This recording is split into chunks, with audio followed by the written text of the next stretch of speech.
pessoal, tudo bem? Quanto tempo não apareço por aqui para falar com vocês nesse canal, né? Estou de volta.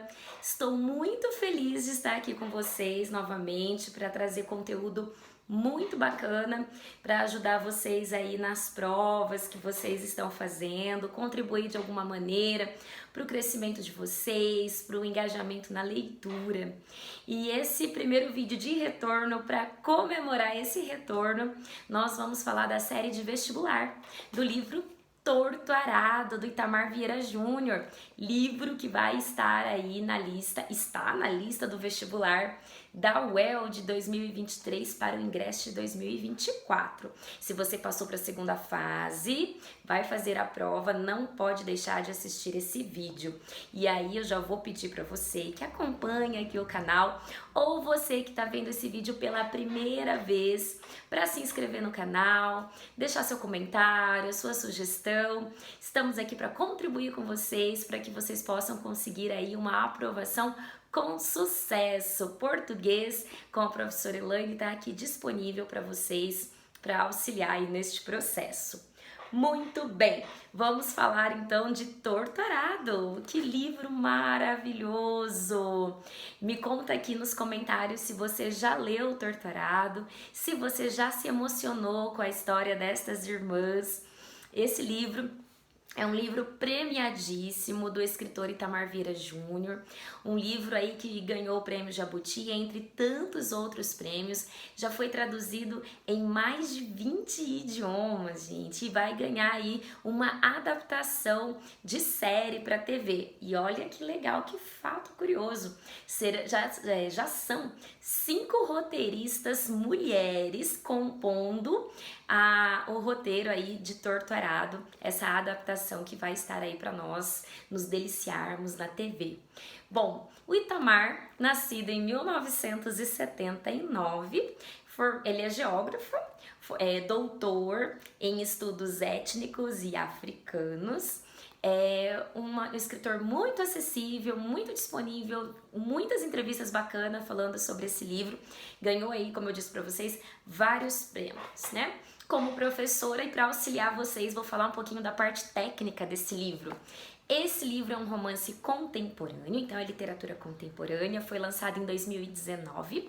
O foco narrativo nós chamamos de foco polifônico. O que é isso, professora? O polifônico é quando tem muitas vozes, então não é uma única voz que a gente vai ter ali. O livro está dividido em 3 capítulos, então o primeiro capítulo é o Fio de Corte, que é a Bibiana, que vai estar narrando, depois o Torto Arado, que é a Belonísia, e o Rio de Sangue, né, que é o último capítulo do livro, que é a última parte, que é narrado por uma entidade. É uma entidade encantada, Santa Rita Pescadeira, que é o fechamento da história, onde o autor coloca ali muitos ganchos que ficaram abertos, então a gente só vai conseguir descobrir lá no final. O tempo da narrativa é mais ou menos em 1977, mas é um tempo assim meio indeterminado, né? Você vai lendo e vai deixando assim para você descobrindo. A gente tem essa base mais ou menos porque no primeiro capítulo, por exemplo, em que as irmãs cortam, né, a língua lá, né, tem um acidente, é marcado ali, elas vão pro hospital numa Ford, né, rural, e a Ford rural é ali mais ou menos 1970, 1977, então é por isso que a gente tem uma marcação temporal ali. Sobre o espaço, se passa em Água Negra, que é uma fazenda fictícia, mas ela é situada pelas descrições que ele coloca na Bahia, né, que é a região também ali do escritor. E também ele fala muito dessa questão do jaré, que é jaré, que é uma variante do candomblé, onde é muito praticado nessa região. Os personagens, então nós vamos ter, além das protagonistas ali, né, a Belonísia e a Bibiana, nós vamos ter a Donana, que é maravilhosa, né, a avó, cheia de sabedoria, de ensinamentos, Salu, ou a Salustiana, que é a parteira, o Zeca Chapéu Grande, que é o filho da Donana, é o marido da Salu, e ele também é um líder espiritual ali para a comunidade de Água Negra. Tem o Zezé e a Domingas, né, que são os filhos de Salu, Tobias, marido da Belonísia, e aqui, gente, o Itamar, ele traz de uma maneira muito simbólica e de uma maneira muito bacana esse tema, que é um tema tão difícil para nós na sociedade, que é a violência contra a mulher. E o Tobias, ele vai representar aí essa violência contra a mulher de uma maneira muito triste e também de uma maneira muito forte, né? Muito a maneira como ela vai se sair nesse relacionamento é uma maneira também assim de muito empoderamento. As casas, né, o espaço ali, né, dessas casas não são casas de alvenaria, então os empregados não podem ter, e aí nos faz memória também dessa questão de resquícios da escravidão, né, então só se podia ter casa de barro porque eles não poderiam ficar ali, não construir residência, eles iam passando, né, de lugar em lugar. Descendentes, quem morava ali, descendentes de escravos, quilombolas, né? Então, o Itamar, ele tem uma pesquisa muito vasta nessa área, então ele vai trazer.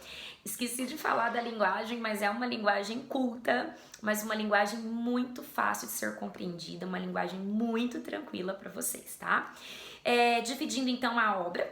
Esqueci de falar da capa, gente. A capa é inspirada em uma obra de arte, numa foto maravilhosa. Vocês podem até pesquisar aqui, depois eu vou deixar um linkzinho para vocês poderem ver essa foto. Acho que é Giovanni, esqueci o nome agora do escritor, mas depois eu coloco para vocês aqui na descrição.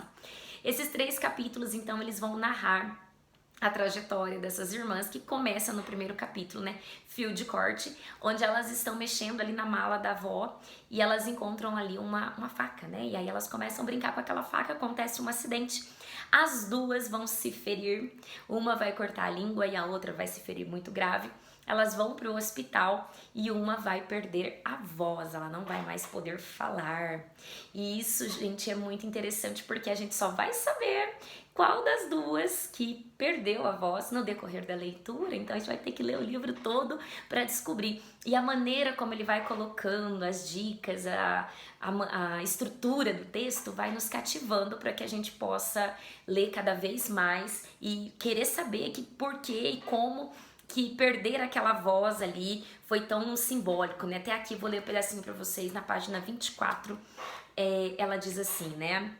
Foi assim que, a Bibiana, foi assim que me tornei parte de Belonísia, da mesma forma que ela se tornou parte de mim. Então elas ficaram muito unidas depois desse acidente, por conta de uma saber o que a outra tá pensando e elas começarem a se comunicar, né? A gente então só vai descobrir no final, se tornam inseparáveis. Chega uma família ali na região de Água Negra, né? Tem um dos filhos é o Severo, que também vai ter aí um papel muito importante nessa narrativa. Pra gente entender um pouquinho sobre o Torturado em relação aí ao vestibular, né? Porque o resumo da história vai ser todo esse gancho, né? Dessas famílias que vivem ali à margem, que vivem naquelas fazendas, que essa briga por terras, por propriedades, né? Resquícios da escravidão, resquícios ainda das comunidades, né? Infelizmente, 2023 e a gente ainda acompanha notícias muito tristes sobre isso e o livro vai trazer esse olhar. Mas é uma narrativa de memória e na literatura a gente sabe que quando a narrativa é de memória é como a nossa memória, não é linear. Então é como se você estivesse contando uma história da sua família, né? Cada um de vocês na sua família vai ter um lado da história para contar, assim é a história do Torturado, né? Cada membro da família vai contar de uma maneira.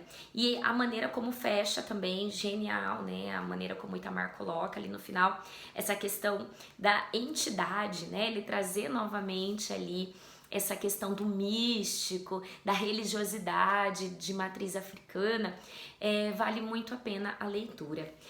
Se você gostou desse resuminho, com essa resenha bem breve aí, é para ajudar vocês mesmo no vestibular, leia o livro na íntegra, tenho certeza que você não vai se arrepender. Sou muito fã dessa obra, é uma obra consagrada aí na nossa literatura nacional. Torturado, aqui Torturado, uma obra para vestibular e para você apreciar no seu dia a dia.